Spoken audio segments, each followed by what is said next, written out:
नमस्कार दोस्तों, RT lectures के यूट्यूब एजुकेशनल चैनल में आप सभी का स्वागत है। दोस्तों, आज के इस वीडियो लेक्चर में हम कम्प्लीटली डिस्कस करेंगे वीनोग्राफी स्पेशल रेडियोलॉजिकल इन्वेस्टिगेशन को, जिसे हम वेन्स की एंजियोग्राफी भी कहते हैं। तो ये एक प्रकार का ऐसा टेस्ट होता है जिसके अंदर हम वेन्स के अंदर कॉन्ट्रास्ट मीडिया को इंट्रोड्यूस करके उनकी रेडियोग्राफिक इमेज लेते हैं। तो इसी टेस्ट को हम आज के इस वीडियो लेक्चर में कम्प्लीटली डिस्कस करेंगे। तो बने रहिए आप वीडियो लेक्चर में अंत तक। और अगर आप चैनल पर नए हैं तो चैनल को सब्सक्राइब जरूर करें और साथ ही बेल आइकन को जरूर प्रेस करें। आइए सबसे पहले बात करते हैं हम इस टेस्ट के बारे में कि जो वीनोग्राफी स्पेशल इन्वेस्टिगेशन है वो क्या होता है। देखिए, आपने एक वर्ड सुना होगा एंजियोग्राफी। एंजियोग्राफी ब्लड वेसल्स की रेडियोग्राफी होती है। तो ब्लड वेसल्स में आप जानते हैं आर्टरीज एंड वेन्स आती हैं। तो वेन्स की अगर हम रेडियोग्राफी करते हैं तो उसको हम टर्म देते हैं वीनोग्राफी, और आर्टरीज की हम रेडियोग्राफी करते हैं तो उसको हम टर्म देते हैं एक यहाँ पर आर्टेरियोग्राफी। तो इस वीनोग्राफी को हम किस प्रकार से हम परिभाषित कर सकते हैं। तो venography real time imaging radiological examination होता है अपनी वेन्स का, जिसके अंदर बॉडी के अंदर पाई जाने वाली वेन्स के अंदर रेडियो ओपेक या फिर रेडियोलुसेंट यानी कि गैसेस कॉन्ट्रास्ट मीडिया को इंट्रोड्यूस करके इंजेक्ट करके वेन्स की रेडियोग्राफी की जाती है, जिसे हम वीनोग्राफी प्रोसीजर कहते हैं। रियल टाइम इमेजिंग का मतलब होता है कि एक मूवी की तरह यहाँ पर इनकी इमेजेज हमें जो टीवी होती है, टेलीविज़न होता है, उसके ऊपर हमें दिखती है, जैसे फ्लोरोस्कोपी के जो इमेज इंटेंसिफाइड टेलीविज़न सिस्टम होता है उसके अंदर। Venography is most accurate test for deep vein thrombosis. Venography DVT यानी कि डीप वेन थ्रोम्बोसिस के केस में सबसे अच्छा एक्यूरेट एग्जामिनेशन होता है, यानी कि ये हमें मोस्ट एक्यूरेट डायग्नोसिस देता है डीवीटी का। ठीक है, most commonly done in legs for DVT, यानी कि ये सबसे ज़्यादा मोस्ट कॉमनली देखने को मिलता है हमें जब लेग्स के अंदर डीवीटी होती है, तो उनके अंदर सबसे ज़्यादा इसका यूज किया जाता है, यानी कि सबसे ज़्यादा ये वीनोग्राफी की जाती है, यानी डीवीटी की। डीवीटी मतलब डीप वेन थ्रोम्बोसिस, यानी कि जो लेग के अंदर जो डीप सीटेड वेन्स होती है उनके अंदर क्या होता है, कभी कभार क्लॉट के कारण थ्रोम्बस बन जाता है, तो उनको देखने के लिए यहाँ पर इसका बेसिकली यूज करते हैं। ये एक प्रकार का इंटरवेंशनल रेडियोलॉजिकल प्रोसीजर होता है, यानी कि इसके अंदर डायग्नोसिस के साथ में हम उस वेन के अंदर जो भी अबनॉर्मलिटीज या पैथोलॉजी होती है उसको हम डायग्नोसिस के साथ में ट्रीट करते हैं इसी के दौरान। इसके बाद हम बात करते हैं इसके बेसिक प्रिंसिपल्स की, यानी कि इसका बेसिक प्रिंसिपल क्या होता है वीनोग्राफी का। तो there are two primary techniques of venography that employ today's, यानी कि आजकल दो प्रकार की जो टेक्निक्स होती हैं, प्राथमिक टेक्निक्स वीनोग्राफी की, वो हम यहाँ पर यूज करते हैं, जैसे कि असेंडिंग एंड डिसेंडिंग वीनोग्राफी। देखिए, असेंडिंग वीनोग्राफी में क्या होता है कि ये मोस्ट कॉमनली यूज की जाती है असेंडिंग वीनोग्राफी। ठीक है, ये मोस्ट कॉमनली यूज की जाती है, यानी कि मोर कॉमनली होती है, बहुत ज़्यादा होती है ये यूज। और इसका यूज हम बेसिकली जो डीवीटी की प्रेजेंस होती है लोअर एक्सट्रीमिटीज़ के अंदर उसको देखने के लिए हम इसका यूज करते हैं, यानी कि डीप वेन थ्रोम्बोसिस की प्रेजेंस को हम लोअर एक्सट्रीमिटीज़ में देखने के लिए करते हैं इसका यूज। एंड जो डिसेंडिंग वेनोग्राफी है, डिसेंडिंग वेनोग्राफी में हम किसको डिमॉन्स्ट्रेट करते हैं, जो वाल्व्स होते हैं, मतलब वेन्स के अंदर जो वाल्व्स होते हैं, तो उनकी जो स्ट्रक्चरल एंड जो उनकी फंक्शनल अबनॉर्मलिटीज़ होती है उनको हम यहाँ पर डिमॉन्स्ट्रेट करते हैं, यानी कि उनको हम अच्छे से डायग्नोस कर सकते हैं वेन के जो वाल्व्स की स्ट्रक्चरल एंड फंक्शनल अबनॉर्मलिटीज़ होती हैं उनको। ठीक है, नेक्स्ट हम बात करें वेन्स की एनाटमी की, कि वेन की जो एनाटमी है क्या होती है। देखिए, किसी भी रेडियोलॉजिकल एग्जामिनेशन में हमें एनाटमी समझना बहुत इम्पोर्टेंट होता है। In the circulatory system veins are blood vessels that carry blood toward the hearts. हमारे जो सर्कुलेटरी सिस्टम होता है उसके अंदर वेन्स एक इम्पोर्टेंट रोल अदा करती है। तो उनका मुख्यतः काम होता है कि जो ब्लड होता है उसको हार्ट की तरफ ले जाने का काम। ठीक है, तो ज़्यादातर जो वेन्स होती है वो डीऑक्सीनेटेड ब्लड को टिश्यूज से लेके उसको हार्ट की तरफ लेके जाती हैं टिश्यूज से, ठीक है। कुछ अपवाद स्वरूप है जो कि डीऑक्सीजनेटेड ब्लड को ना ले जाके ऑक्सीजनेटेड ब्लड को उससे टिश्यूज के अंदर लेके जाती है, ठीक है। यानी कि जैसे कि पल्मोनरी वेन का मुख्य काम क्या होता है कि पल्मोनरी वेन्स लंग्स से निकलती है और जिसके अंदर ऑक्सीजनेटेड ब्लड होता है, और वो ब्लड जो पल्मोनरी वेन्स होती है वो सप्लाई करती है अपने हार्ट को, ठीक है। और एक है यहाँ पर अम्लाइकस वेन मतलब जो वेन से मतलब जो प्लेसेंटा के थ्रू जब फीटस को न्यूट्रिशन प्रोवाइड करवाती है उनको हम कहते हैं अम्लाइकस वेन या अम्लाइकल वेन्स। ये वेन से फीटस को न्यूट्रिशन प्रोवाइड करवाती है और इनका काम होता है ऑक्सीजनेटेड ब्लड को फीटल को प्रोवाइड करवाना, ठीक है। लेयर्स की बात करें हम यहाँ पर इसके वेन्स की, तो यहाँ पर वेन्स के अंदर 3 प्रकार की लेयर होती है। एक होती है इसकी आउटर मोस्ट लेयर जो कि कनेक्टिव टिश्यू से बनी होती है और उसको अपन कहते हैं ट्यूनिका एक्सटर्ना। एक होती है इसकी मिडल थिन लेयर जो कि बहुत पतली होती है, बाहर वाली लेयर होती है वो थोड़ी थिक होती है, मोटी होती है, और जो मिडल लेयर होती है वो पतली होती है, और मिडल लेयर बनी होती है यहाँ पर स्मूथ मसल की और जिसे अपन कहते हैं ट्यूनिका मीडिया, ठीक है। इनर मोस्ट लेयर होती है वो होती है एंडोथेलियल सेल्स की बनी होती है और इसको हम एक नाम देते हैं यहाँ पर ट्यूनिका इंटीमा, ठीक है। तो इस प्रकार से इसकी 3 लेयर्स होती है इसकी वॉल की। और जो आर्टरीज होती है उनके अंदर वेन्स के अंदर हम डिफरेंस भी यहाँ पर एक बार देख लेते हैं कि मुख्य डिफरेंस इनके अंदर जो होता है वो होता है इनके अंदर स्ट्रक्चर और फंक्शंस का, ठीक है। यहाँ पर आर्टरीज और वेन्स के अंदर जो मुख्य डिफरेंस होगा वो हो जाएगा यहाँ पर आर्टरीज होती है वो carry blood from the heart से ब्लड को लेके जाती है और कैरी ऑक्सीजनेटेड ब्लड, और ये ऑक्सीजनेटेड ब्लड को लेके जाती है, ठीक है। इसका एक अपवाद है पल्मोनरी आर्टरी क्या है, डीऑक्सीजनेटेड ब्लड लेके जाती है लंग्स के अंदर, ठीक है।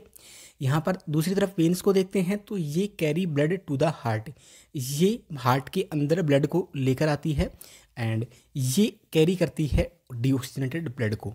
इसका एक अपवाद है पल्मोनरी वेन हार्ट के अंदर ऑक्सीजनेटेड ब्लड को लेकर आती है, ठीक है, न कि डीऑक्सीजनेटेड ब्लड को, और ये हार्ट के अंदर आती है न कि हार्ट से बाहर जाती है, ठीक है। और दूसरा डिफरेंस हो जाएगा इसके अंदर normally bright red in colour, ये चमकीली लाल दिखती हैं कलर के अंदर, और ये कलर में नॉर्मली डार्क रेड दिखती है, गहरी रेड दिखती है कलर के अंदर, ठीक है। यानी कि कुछ ब्लू कलर सी ये प्रतीत होती है, नीले कलर की सी, जैसे आप देख रहे हैं डायग्राम में। एंड इलास्टिक वाल that expand with surge of blood, इनकी जो वाल होती है आर्टरीज की वो बहुत इलास्टिक होती है एंड इनकी जो वाल होती है आर्टरीज की वो बहुत थिक होती है वेन्स की तुलना में। और इधर वेन्स की बात करें हम तो इनकी आर्टरीज की तुलना में जो वाल होती है थिन होती है और ये इलास्टिक कम होती है। वाल्व आर्टरीज के अंदर किसी प्रकार के वाल्व्स नहीं होते हैं, बल्कि वेन्स के अंदर बैक फ्लो को रोकने के लिए वाल्व उपस्थित होते हैं। कैन फील ए पल्स, इसको हम आर्टरीज को पल्स के द्वारा फील कर सकते हैं एंड वेन्स को हम पल्स के द्वारा फील नहीं कर सकते।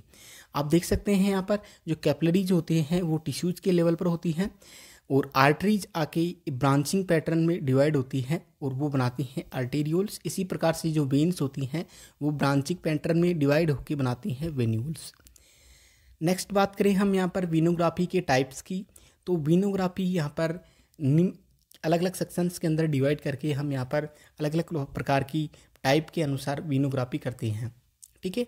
फर्स्ट है इसके अंदर पेरिफेरल, यानी कि जो पेरीफ्री बॉडी की जो अंदर पेरीफ्री की वेन्स होती हैं उनकी हम अगर स्टडी करते हैं तो उन्हें अपन कहते हैं पेरिफेरल वीनोग्राफी। जैसे कि lower limb venography, upper limb venography, peripheral varicography, यानी वेरिकोज वेन्स होती हैं उनकी रेडियोग्राफी करना, है ना। और नेक्स्ट है यहाँ पर कॉन्ट्रास्ट वीनोग्राफी। कॉन्ट्रास्ट वीनोग्राफी मतलब जो सेंट्रल वीनोग्राफी है यहाँ पर, ये सेंट्रल न कि कॉन्ट्रास्ट, ठीक है। सेंट्रल वीनोग्राफी यानी कि जो सेंट्रल पार्ट होता है बॉडी का वहाँ पर जो वेन्स होती है उनकी वीनोग्राफी, यानी कि जैसे कि इंफीरियर वेना कावा है एंड सुपीरियर वेना कावा है, तो उनकी रेडियोग्राफी करना। ये कहलाता है सेंट्रल वेनोग्राफी। ठीक है। सेलेक्टिव विसरल वेनोग्राफी, विसरल जो वर्ड होता है ऑर्गन से रिलेटेड होता है, यानी कि ऑर्गन्स के अंदर कुछ सेलेक्टिव ऑर्गन्स के अंदर जो वेन्स होती है उनकी हम रेडियोग्राफी करें तो उन्हें अपन कहते हैं सेलेक्टिव विसरल वेनोग्राफी। जैसे कि पोर्टल वेनोग्राफी, यानी कि जो लीवर और जो अपने जीआई ट्रैक्ट होती है उनके बीच की जो वेन्स होती है, उनके जो सिस्टम होता है वेन्स का, उन्हें अपन कहते हैं पोर्टल सिस्टम। पोर्टल सिस्टम की अगर हम यहाँ पर रेडियोग्राफी करते हैं तो उन्हें अपन कहते हैं पोर्टल वेनोग्राफी। एक है हेपेटिक वेनोग्राफी, यानी हेपेटिक वेन्स की वेनोग्राफी करना यहाँ पर कहलाता है हेपेटिक वेनोग्राफी, यानी कि लीवर के अंदर जो वेन्स होती है उनकी रेडियोग्राफी करना। एक है रीनल वेनोग्राफी, यानी कि रीनल जो कि वर्ड रिलेटेड है अपने किडनी से, यानी कि किडनी की जो वेन्स होती है उनकी हम रेडियोग्राफी करें तो वो कहलाएगा यहाँ पर रीनल वेनोग्राफी। नेक्स्ट हम बात करते हैं इसके इंडिकेशंस की वेनोग्राफी के, जैसे कि इसका मोस्ट कॉमन इंडिकेशन है डीबीटी को डायग्नोस करना, डीप वेन थ्रोम्बोसिस, और जहाँ पर ये भी किसका इंडिकेशन हो सकता है जहाँ पर डुप्लेक्स यूएसजी अवेलेबल नहीं हो, और evaluation of valve function, valve के फंक्शंस को इवेल्युएशन करना हो, यानी वाल्व के अंदर किसी प्रकार की फंक्शनल या स्ट्रक्चरल अबनॉर्मलिटी हो उनको हम यहाँ पर इवेल्युएट कर सकते हैं। Evaluation for Venus stenosis and hypertension, Venus यानी कि वेन के अंदर, वेन की जो मार्ग होता है उनके अंदर सकरापन हो जाना, जैसे कि वेन्स का नॉर्मल साइज ये है और वो आगे जाके कॉन्स्ट्रिक्ट हो जाती है, सकड़ी हो जाती है, तो उसे अपन कहते हैं यहाँ पर स्टेनोसिस। ठीक है, वीनस स्टेनोसिस। उसके कारण क्या होता है, वेन के अंदर क्या है, ब्लड प्रेशर बढ़ जाता है, ब्लड का जो प्रेशर होता है वो इंक्रीज हो जाता है, तो उसे अपन कहते हैं यहाँ पर हाइपरटेंशन। ठीक है। Evaluation for Venus malformation, Venus malformation मतलब मिसमैच होना, मतलब कि किसी ब्लड वेसल्स का अलग, मतलब जैसे आर्टरी से वेन्स का किसी आर्टरी से मिसमैच हो जाना, वो यहाँ पर कहलाएगा वीनस मालफॉर्मेशन, यानी कि अपरूपताएं, वेन्स की अपरूपताएं, उन्हें अपन कहते हैं वीनस मालफॉर्मेशंस। एन्यूरिज्म, एन्यूरिज्म क्या होता है कि ब्लड वेसल्स जहाँ से वीक हो जाती है, यानी कि वेन जहाँ से वीक हो जाती है तो वहाँ से उस वीक पोर्शन से एक बैलून लाइक आउटवर्ड ग्रोथ होती है जिसे अपन कहते हैं यहाँ पर एन्यूरिज्म, जहाँ से कभी कभार ये रप्चर हो जाती है तो वहाँ से ब्लड लीक हो जाता है बॉडी की कैविटी के अंदर। And AVM, arteriovenous malformation, ये भी एक प्रकार का मालफॉर्मेशन ही है, मतलब इसके अंदर क्या होता है कि आर्टरी और वेन्स के अंदर मालफॉर्मेशन होता है, और वीनस मालफॉर्मेशन में ओनली ऑन वेन्स के अंदर मालफॉर्मेशन यानी अपरूपताएं होती है।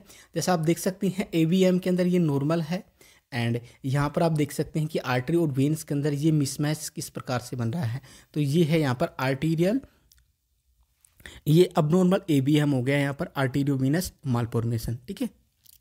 एम्बोलिज्म, एम्बोलिज्म का मतलब होता है कि किसी वेन के अंदर किसी एयर बबल के कारण या फिर ब्लड के क्लोट के कारण वहाँ पर ब्लॉकेज आ जाना, तो वो यहाँ पर कहलाता है एम्बोलिज्म। ठीक है। कार्सिनोमाज है, बहुत सारी ऐसी कंडीशंस है जिनको हम यहाँ पर इंडिकेट कर सकते हैं। नेक्स्ट बात करें हम इसके कॉन्ट्राइंडिकेशन की, यानी कि किन परिस्थितियों में हम ये वेनोग्राफी को कॉन्ट्राइंडिकेट करते हैं यानी कि नहीं कर सकते। ठीक है। सस्पेक्टेड प्रेगनेंसी हो, आयोडीन कॉन्ट्रास्ट एलर्जी यानी कि आयोडीन कॉन्ट्रास्ट मीडिया से एलर्जी हो, कंजेस्टिव हार्ट फेलियर के केसेज में, रीनल फेलियर के केसेज में, एंड ब्लड क्लोटिंग डिसऑर्डर्स हो पेशेंट को तो उनके केसेज में, एंड एक है यहाँ पर लास्ट लोकल सेप्सिस, यानी इन सभी कंडीशंस में अंदर हम कॉन्ट्राइंडिकेट करके चलते हैं वेनोग्राफी को। नेक्स्ट बात करते हैं कॉन्ट्रास्ट मीडिया की, तो कॉन्ट्रास्ट मीडिया यहाँ पर यूज किया जाता है आयोडीनेटेड कॉन्ट्रास्ट मीडिया जो कि वाटर सोल्यूबल होता है, और यहाँ पर जिसकी कंसंट्रेशन होती है वो लोअर होती है, यानी कि लो ऑस्मोलर कॉन्ट्रास्ट मीडिया यहाँ पर यूज किया जाता है। इसका एग्जांपल है आयोहेक्सोल कॉन्ट्रास्ट मीडिया। नेक्स्ट बात करें इक्विपमेंट्स की, तो फ्लोरोस्कोपी यूनिट IITV सिस्टम के साथ चाहिएगी, जैसे कि यहाँ पर CR मशीन आजकल ज़्यादातर यूज करती हैं CR मशीन का, एंड टिल्टिंग रेडियोग्राफिक टेबल चाहिएगी। इलेक्ट्रोमैकेनिकल इंजेक्टर होता है जो कि कॉन्ट्रास्ट मीडिया को इंजेक्ट करने के लिए यूज होता है। फिजियोलॉजिकल मॉनिटरिंग इक्विपमेंट्स, ठीक है, यानी कि जो पेशेंट की जो वाइटल साइंस होते हैं उनको मॉनिटर करने वाले इक्विपमेंट्स। ठीक है। एंटीबायोटिक्स, जो कि पेशेंट के इन्फेक्शन से बचाने के लिए, and angiographic tray. Angiographic tray के अंदर वे सभी इक्विपमेंट्स होते हैं जो कि एंजियोग्राफी के अंदर रिक्वायरमेंट होते हैं, यानी कि वीनोग्राफी एंड आर्टेरियोग्राफी के अंदर रिक्वायर होते हैं। नेक्स्ट बात करते हैं हम पेशेंट को किस प्रकार से तैयार किया जाता है प्रोसीजर से पूर्व। कुछ कॉमन प्रोसीजर्स होती हैं जो पेशेंट की प्रिपरेशन के लिए, जैसे कि 4 से 6 घंटे की पेशेंट की फास्टिंग होनी चाहिए एग्जामिनेशन से पूर्व, और जो पेशेंट के जो सीरम क्रिएटिनिन और जो उसकी यूरिया की लेवल की जो रिपोर्ट्स होती है उनको चेक करना चाहिए। उनका जो सीरम क्रिएटिनिन एंड जो यूरिया लेवल है वो नॉर्मल होना चाहिए, and taking proper medical history so that proper medication can be used. और पेशेंट की प्रॉपर मेडिकल हिस्ट्री लेनी चाहिए हमें, ताकि जो अप्रोप्रिएट मेडिकेशन है वो हम पेशेंट को दे सकें। ठीक है, पेशेंट को उसके जो क्लॉथ है उसको चेंज करने के लिए कहते हैं, और उसे एक स्टीराइल गाउन पहनने के लिए कहते हैं, और ज्वेलरी वगैरह होती है उसको हम यहाँ पर रिमूव करवा देते हैं। कंसेंट फॉर्म पेशेंट से साइन करवा लेते हैं, उसके बाद में जो प्रोसीजर होता है उसे प्रोसीड किया जाता है। नेक्स्ट है इसका जो टेक्निक या procedure.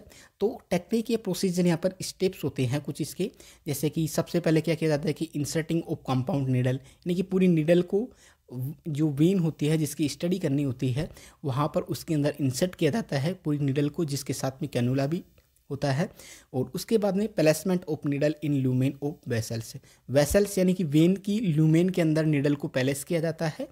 Inner cannula is remove, यानी कि इसके बाद में जो कैनुला होता है उसको रिमूव कर लिया जाता है नीडल से, और उसके बाद में कैनुला को रिमूव करने के बाद में उसकी जो नीडल होती है उसके अंदर गाइड वायर को इंसर्ट किया जाता है, और उसके बाद में नीडल को यहाँ पर रिमूव कर लिया जाता है। तो तब यहाँ पर ओनली केवल यहाँ पर गाइड वायर बचता है।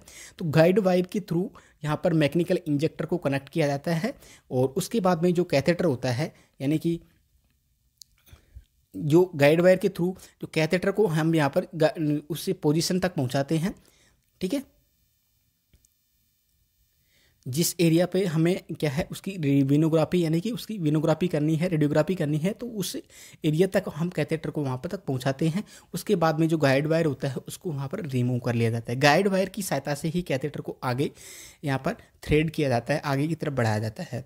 उसके बाद में जैसे ही गाइड वायर उस पोजीशन तक पहुँचता है तो उसके बाद में कॉन्ट्रास्ट मीडिया को हम यहाँ पर जो इलेक्ट्रोमैकेनिकल इंजेक्टर होता है उसके द्वारा इंजेक्ट करते हैं, और उसकी जो रियल टाइम इमेजिंग होती है वेन्स की वो यहाँ पर परफॉर्म की जाती है। नेक्स्ट बात करें यहाँ पर कॉम्प्लिकेशंस की, तो कॉन्ट्रास्ट मीडिया के कारण भी कॉम्प्लिकेशंस हो सकते हैं और टेक्निक के कारण भी कॉम्प्लिकेशंस हो सकते हैं। कॉन्ट्रास्ट मीडिया के कारण जैसे कि कार्डिक एरिथमिया है, टिश्यू नेक्रोसिस है।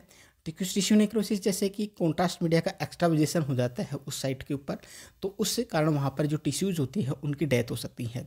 हिमेटोमा टेक्निक के कारण हीमेटोमा हो सकता है, और पल्मोनरी एम्बोलिज्म यानी पल्मोनरी के अंदर एम्बोलस बन सकता है। तो ऐसी कॉम्प्लिकेशंस यहाँ पर क्रिएट हो सकते हैं। नेक्स्ट बात करिए आफ्टर केयरिंग की, तो जो आफ्टर केयरिंग होती है किस पार्ट को हम यहाँ पर एग्जामिन करते हैं उसके अकॉर्डिंग यहाँ पर पेशेंट की आफ्टर केयरिंग की जाती है।